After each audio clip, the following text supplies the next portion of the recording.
ناس و امنا کہ اللہ کا پاک گھر وہاں ہے اور اس پاک گھر کے صحیح کامل بندے اور معرفت رکھنے والے، تعارف کرانے والے وہ بھی وہی ہیں۔ امام الانبیاء سرور دو جہاں حضرت محمد الرسول اللہ صلی اللہ علیہ وسلم ہر دور میں اللہ کے بندوں نے اس سرزمین پاک کی طرف ہجرت کی، اس کا سفر کیا، اس طرف دوڑ لگائی، وہاں ان میدانوں میں ان پاک علاقوں میں قدم رکھے، اور یہ اللہ کے نیک بندوں کی قدموں کی جولانگاہ رہا۔ یہ ارض مقدس،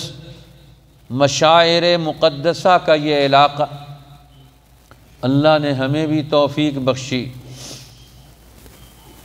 کہ ہم بھی اہل علم کی پوری جماعت کے ساتھ سرزمین حرمین شریفین میں کچھ دن گزاریں اور دین حق کے وہ مراکز جن کو شیخ الہند مولانا محمود حسن دیوبندی رحمۃ اللہ تعالی علیہ تعارف کراتے ہوئے کہتے ہیں، یہ علاقے قرآن کے نزول کی جگہ ہیں، محبت وحی ہے، وحی کے نزول کی جگہ ہیں، انوار و تجلیات الہیہ کے نزول کی جگہ ہیں، دلوں کے قرار اور سکون کی جگہ ہے، قرآن کے علم و عمل کا پہلا مظہر، دین اسلام اور دین فطرت کا عملی مظہر پہلی مرتبہ کائنات کے اسی خطے میں وجود میں آیا، تو اس خطے کو نظر انداز نہیں کیا جا سکتا، نہ اسے بھولا جا سکتا ہے، نہ اسے چھوڑا جا سکتا ہے۔ اب وہاں جانا اور اس جانے کے اپنے تقاضے، اب اس سفر میں ایک تو اہمیت ان مقامات کی ہے، وہ تو مسلم ہے، وہ تو اظہر من الشمس ہے کہ حرم کی، بیت اللہ کی، مسجد حرام کی اور وہاں کے مقدس مقامات کی، پھر مدینۃ الرسول صلی اللہ علیہ وسلم کی مسجد نبوی کی، اور پھر روضہ رسول، قبر نبی اور اس کے قرب و جوار کے آثار کی اپنی ایک اہمیت ہے، اپنی ایک عظمت ہے، اپنا ایک مقام ہے، اللہ کی نگاہ میں بھی اور اللہ کے نیک بندوں کی نگاہ میں بھی اور دنیا والوں کی نگاہ میں بھی۔ دوسری چیز پھر وہ احکامات ہیں جو ہر مسلمان سے متعلق ہے، ان علاقوں کے حوالے سے، اس سرزمین کے حوالے سے، بیت اللہ الحرام اور مسجد نبوی کے حوالے سے، وہاں کے جانے والے زائرین کے حوالے سے کہ جانے والوں کو بھی شریعت نے کچھ احکامات کا پابند ہو کر وہاں جانے کا حکم دیا کہ وہاں جانے والا اپنی مرضی کر کے وہاں نہیں جا سکتا، جہاں جا رہا ہے وہاں والوں کی مرضی چلے گی، یہ اپنی مرضی اور اپنا اختیار یہاں چھوڑ کر جائے گا۔ اب اس پر، اس کی جان پر مکہ اور مدینہ کی طرف جانے والے زائر اور حاجی اور عمرہ کرنے والے کے لیے اب اللہ کا حکم چلے گا، وہ اپنے اوپر بھی اللہ کا حکم چلائے گا،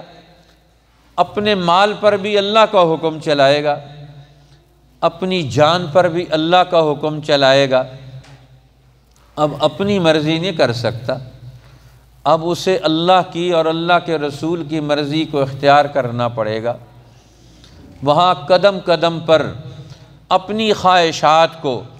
اللہ اور اللہ کے رسول کی خواہش اور مرضی کے تابع بنانا پڑے گا۔ اب ہر چیز کو اس نے اسی انداز سے دیکھنا ہے، اسی انداز سے جانے والوں کے یہ ذمہ داری بنتی ہے کہ وہ وہاں جائیں تو اپنی مرضی نہ مسلط کریں، اپنے آپ پر بھی اور اس علاقے پر بھی۔ وہاں تو تلاش کریں کہ میرے رب کی منشا کیا ہے، اس کا حکم کیا ہے، قدم قدم پر اللہ کا حکم تلاش کرنا، اس حکم کی معرفت حاصل کرنا۔ تو گویا یہ سفر ایمان کا سفر ہے، یہ سفر یہ عمل صالح کا سفر ہے، یہ سفر حاجی اور عمرہ کا کرنے والے کا، یہ سفر شریعت کے علم اور شریعت کی معرفت اور پہچان کا سفر ہے کہ اس کے اندر پہچان پیدا ہو جائے، ہر قدم قدم پر اس کے اندر معرفت پیدا ہو، وہ عارف بن جائے، عابد بن جائے، مخلص بن جائے، تائب بن جائے، توبہ کرنے والا بن جائے، استغفار کرنے والا بن جائے، دل و جان کی محبت سے اللہ کے حضور کھڑے ہونے کا طریقہ سیکھ لے، سلیقہ سیکھ لے۔ یہاں نماز میں کہتے ہیں نا، نیت باندھتے ہیں تو منہ میرا قبلہ شریف کی طرف۔ اب وہاں کعبۃ اللہ کو سامنے دیکھے تو اس کے اندر کعبۃ اللہ کی روح بھی آئے گی۔ حجت الاسلام بانی دارالعلوم دیوبند وہ فرمایا کرتے تھے کہ دین کی ہر چیز کی ایک روح ہے، نماز کی اپنی روح ہے، حج کی اپنی روح ہے، زکوٰۃ کی اپنی روح ہے، ذکر کرتے ہیں تو اس کا اپنا جسم ہے، اس کی اپنی روح ہے۔ اسی طرح کعبۃ اللہ کی ایک صورت ہے جو سامنے نظر آتی ہے، اور ایک کعبۃ اللہ کا معنوی وجود ہے، روحانی وجود ہے، اس کی بھی روح ہے۔ ہر چیز کے ساتھ اس کا جسمانی اور روحانی تعلق پیدا ہو جائے، باطنی تعلق پیدا ہو جائے، اس کے باطن میں اور اس کے ذہن میں، دل و دماغ میں معرفت، پہچان، خالق حقیقی اور اس کے نشانات کی پہچان پیدا ہو جائے۔ یہ انسان کی اصل ہے کہ اپنے اصل کو پہچان لے، اپنے اصل کی معرفت حاصل کر لے۔ تو قدم قدم پر معرفت ہے، پہچان ہے، مسجد کی پہچان، بیت اللہ کی پہچان، حجر اسود کی پہچان، رکن یمانی کی پہچان، رکن عراقی اور رکن شامی کی پہچان، مقام ابراہیم کی پہچان، ابراہیم علیہ السلام کے آثار اور نقوش کی پہچان، صفا اور مروہ پر جائے گا، یہ بھی شعائر اللہ میں سے ہیں، ان کی بھی پہچان۔ تو اب یہاں قدم قدم پر یہ سفر تو پہچان کا سفر ہے، معرفت کا سفر ہے۔ ایک صحابی آئے اور رسول اللہ صلی اللہ علیہ وسلم حج یا عمرے پر ہیں، تو اللہ کے پیغمبر آداب سکھا رہے ہیں، طریقہ کار بتا رہے ہیں، کیونکہ ابراہیم علیہ السلام بھی کعبۃ اللہ بنا کر دعا مانگتے ہیں، ارینا مناسکنا، اے اللہ ہمیں حج کے آداب سکھا دے، یہاں اپنے گھر آنے کا ادب سکھا دے، یہاں ہم آئیں تو قدم کیسے رکھیں، یہاں آئیں تو نماز کیسے پڑھیں، یہاں آئیں تو تیرے گھر کا طواف کیسے کریں، یہاں آئیں تو تجھ سے دعائیں کیسے مانگیں، یہاں آئیں تو یہاں مال کیسے خرچ کریں، ارینا مناسکنا، ہمیں یہاں کے آداب سکھا دے۔ تو اب یہاں یہ تو سفر محبت کا سفر ہے، ایمان کا سفر ہے، معرفت کا سفر ہے، اور ادب اور اللہ کے رسول اور اللہ کے مقدس مقامات کے آداب اور حقوق کا سفر ہے۔ وَمَن يُعَظِّمْ شَعَائِرَ اللَّهِ فَإِنَّهَا مِن تَقْوَى الْقُلُوبِ، جو اللہ کے نام لگی ہوئی چیزوں کی، شعائر اللہ کی تعظیم کرے گا، ان کی عظمت بجا لائے گا، فرمایا یہ دلوں کا ادب ہے۔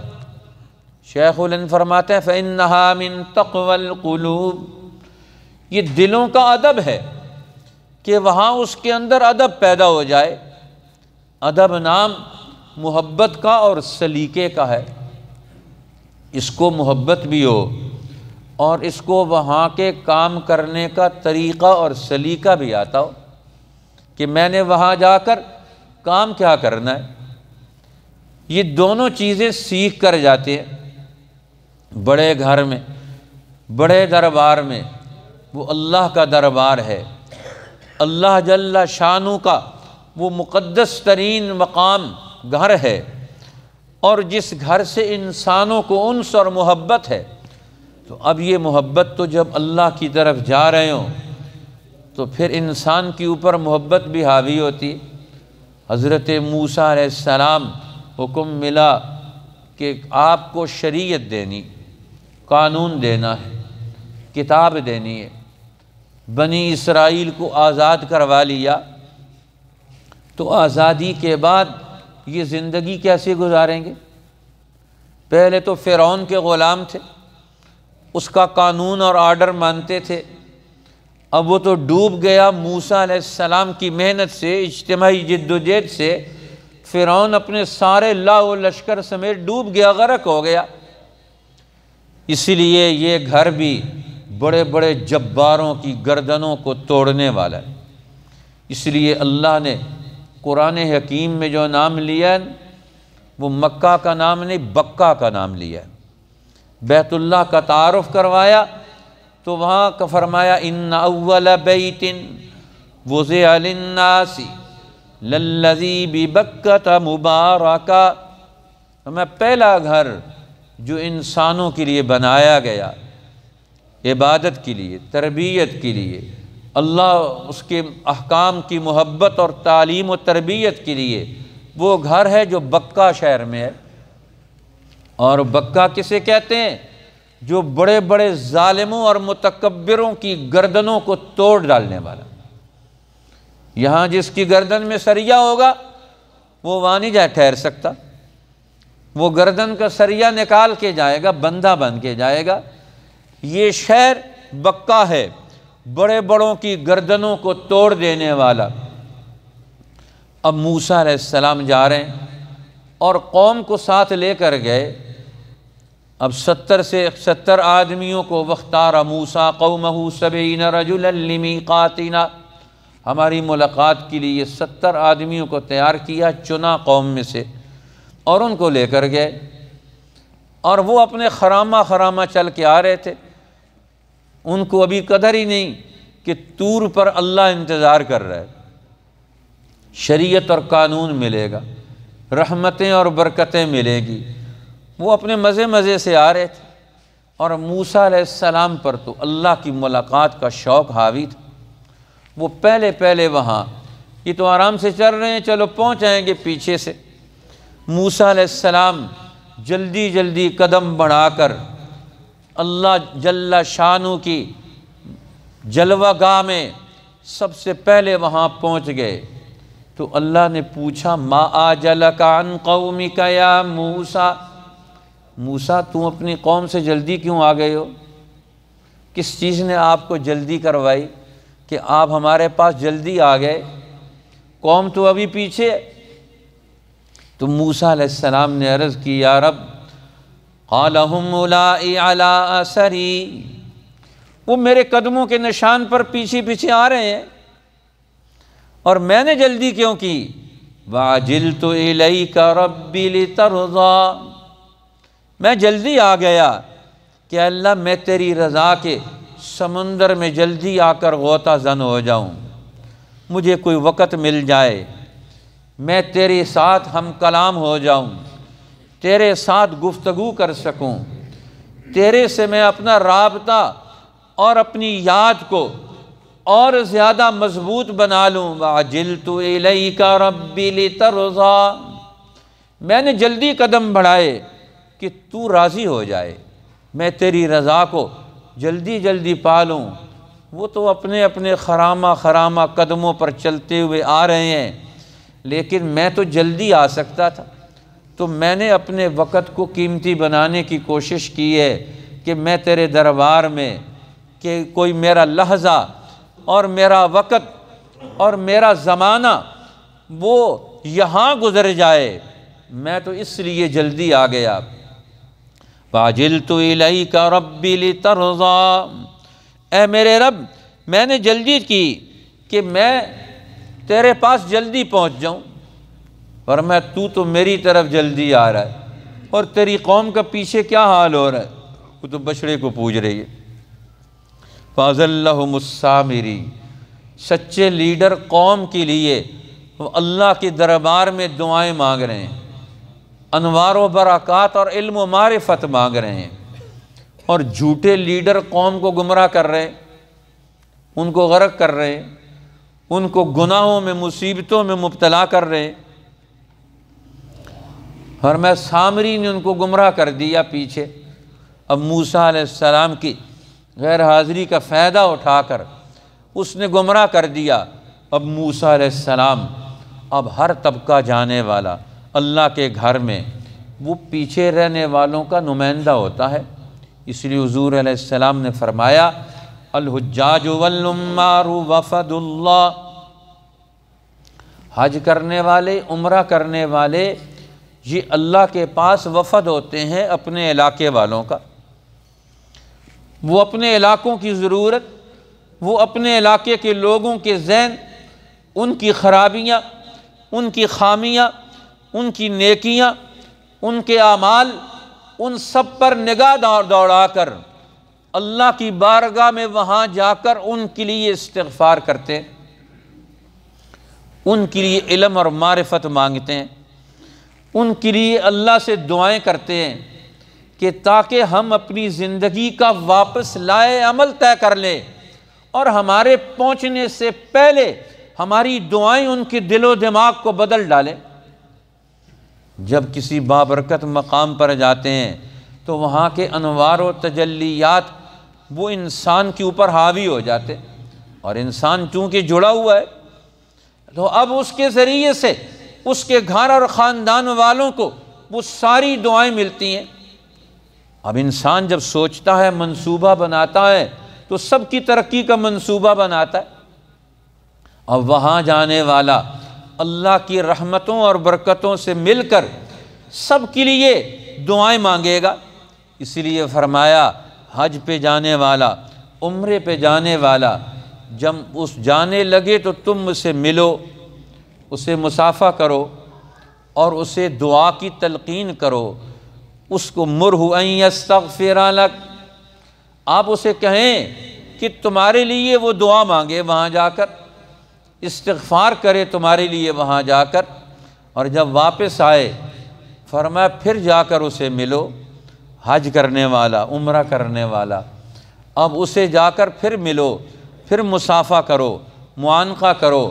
اور پھر اسے کہو کہ تمہارے لیے دعائے استغفار کرے۔ اس لیے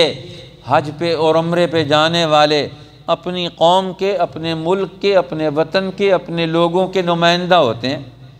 یہ اکیلا سفر نہیں ہوتا، سب لوگوں کے ساتھ سفر ہوتا ہے۔ الحمدللہ ہم نے بھی آپ لوگوں کے لیے جو ہمارے مسجد سے، ہمارے دینی کاموں سے تعلق رکھتے ہیں، ہم نے آپ کے لیے ان 4 ہفتوں میں 2 ہفتے پہلے ہمارے مدینۃ الرسول میں گزرے، وہاں مسجد نبوی کی نمازیں جماعت کے ساتھ اللہ نے نصیب فرمائی۔ مدینۃ الرسول جہاں رسول اللہ صلی اللہ علیہ وسلم نے اسلام کی عملی زندگی کا پہلی اسلامی ریاست مدینہ کی ریاست بنائی، حکومت بنائی، دین حق کو غالب کرنے اور اس کے قانون کے نفاذ کا علمی اور عملی مظہر بنایا، اقدامات کیے۔ اب 10 سال مدینۃ الرسول میں اللہ کے رسول نے ایک قوم کو ترقی دینے، ایک وطن کو آباد کرنے، انسانوں کے لیے ایک مرکز بنانے کے اقدامات کیے۔ آج ہماری قوم بغیر مرکز کے ہے، جس کا کوئی مرکز ہی نہیں، کوئی لیڈر ہی نہیں، کوئی ان کے لیے سوچنے والا نہیں، کوئی منصوبہ بنانے والا نہیں۔ تو وہاں جا کر ہمیں احساس ہوا کہ اللہ کے پیغمبر مرکز ہیں، قوم کے رہنما ہیں، تو وہاں اللہ کے حضور ہاتھ اٹھ گئے، اے اللہ ہماری قوم کو بھی سچے رہنما دے، ایسے رہنما جو قرآن کو بھی جانتے، جو سنت رسول کو بھی جانتے ہیں، جو سنت خلفائے راشدین کو بھی جانتے ہیں، جو وطن بنانا جانتے ہوں، جو تعمیر کرنا جانتے ہوں، قوموں کی غربت ختم کرنا جانتے ہوں، قوموں کے دلوں کو ایک دوسرے کے قریب کرنا جانتے ہوں، ان کی مشکلات کا حل کرنا جانتے ہوں، ان کو پریشانیوں سے نکالنے کا فن ان کے پاس موجود ہو، جس کو حکمت کہا جاتا ہے، یہ رسول اللہ کی وراثت ہے۔ تو اللہ کے حضور ہاتھ اٹھ گئے، یا اللہ پوری مسلمان قوم کو ترقی دے۔ اب جو ہمارے بھائی ہمیں اس مطالعے اور مشاہدے میں جو باتیں آئیں کہ ہمارے پاکستانی بھائی مسلمان یہاں سے اپنی زندگی کی گزران کے لیے،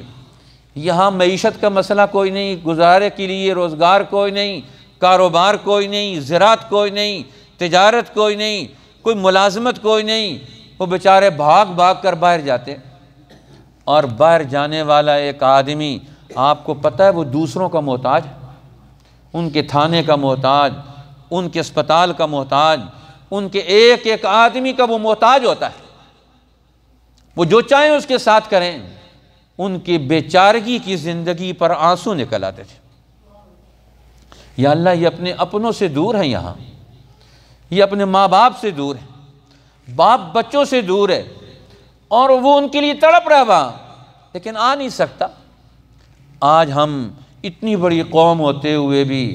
آج ہمارے ملک کا ایک باشندہ 400-500 ریال پر وہاں ملازمت کرتا ہے۔ کتنے بڑے افسوس کا مقام ہے، کیا ہم اپنے ملک کے لیے معیشت کی منصوبہ بندی کا کوئی نظام نہیں بنا سکتے؟ آخر میں ہم جدہ سے روانہ ہونے لگے، جدہ ایئرپورٹ پر سعودی ایئر لائنس، ہر 2 منٹ کے بعد ہر ملک کے لیے سعودی ایئر لائن کی ایک پرواز اڑ رہی ہے، لوگوں کو لا رہی ہے، لے جا رہی ہے۔ پاکستانی ایئر لائن کدھر ہے؟ اب لاکھوں روپے وہ کما رہے ہیں، کروڑوں روپے وہ کما رہے ہیں ایئر لائن کے ذریعے سے، لیکن ہمارا ملک کدھر ہے؟ یہاں کے لوگ کدھر ہیں؟ یہاں کے منصوبہ ساز کدھر ہیں؟ بہت افسوس ہوا، اللہ سے بہت دعائیں مانگی، اتنا دل دکھا ہے کہ ہمارا وطن کہیں بھی نظر نہیں آتا۔ ہمارے وطن کے لوگ قسم پرسی اور مصیبت میں نظر آتے، پیسہ اتنا ڈی ویلیو ہو گیا کہ ایک پاکستانی وہاں ایک چائے کی پیالی کم از کم 3 ریال کی ملتی ہے۔ اب 3 ریال پاکستانی کم از کم 75 روپے کے کتنے پیسے بن جاتے ہیں جی 225 روپے۔ اب وہ بیچارہ غریب سوچتا ہے میں چائے پیوں کہ نہ پیوں، اب وہ اپنے اوپر بھی خرچ نہیں کر سکتا، خرچ کرنے کا حکم ہے وہاں، لیکن ہاتھ بن گئے، پاؤں بن گئے، وہاں اپنے اوپر خرچ بھی نہیں کر سکتا۔ مہنگائی کا وہ دور ہم پر مسلط ہو گیا۔ اللہ کے پیغمبر تو آسانیاں بانٹنے کے لیے آئے، مدینۃ الرسول کا وہ مرکز ہے جس نے دنیا کی ساری قوموں کو آسانیاں دی ہیں۔ آج مدینہ جانے والا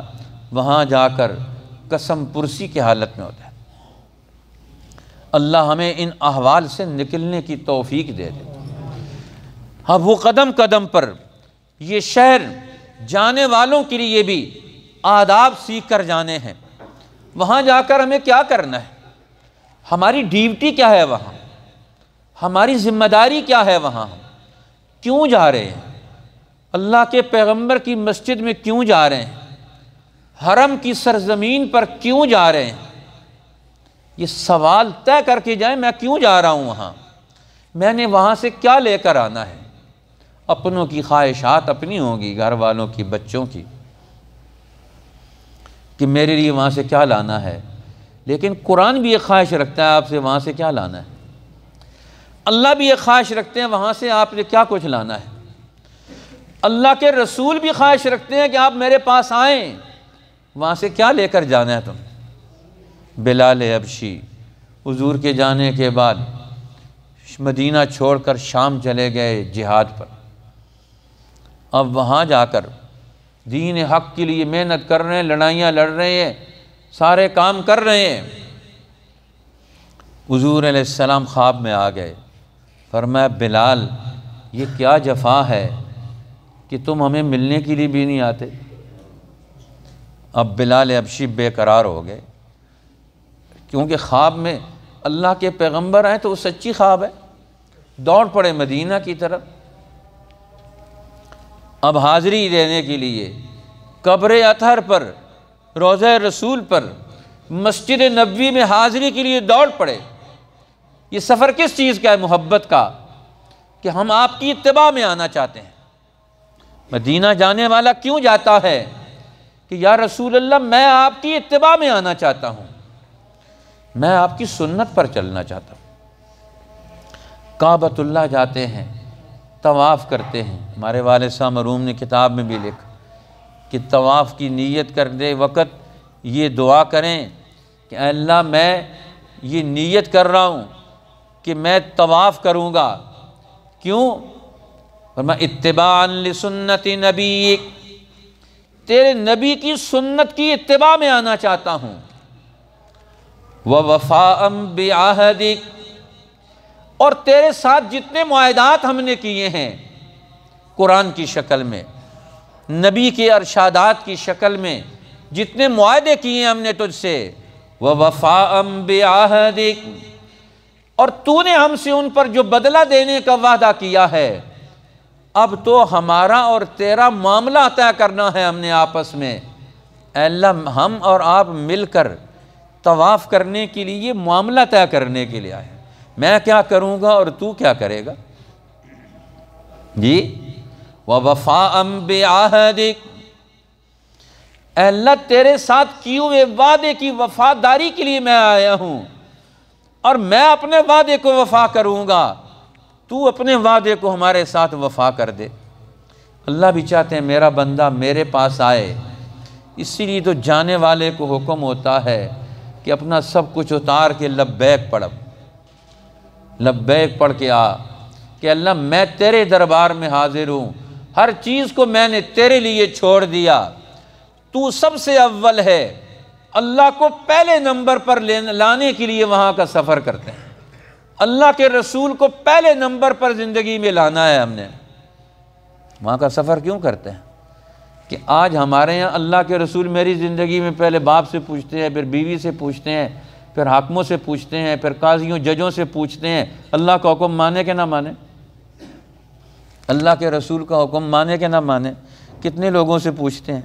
پر یہ سفر تو اس لیے ہوتا ہے کہ اللہ اور اللہ کے رسول اور قرآن کا نمبر جو ہم نے آخر میں رکھا ہوا ہے، اس نمبر کو بدلنا ہے، پہلے لانا ہے۔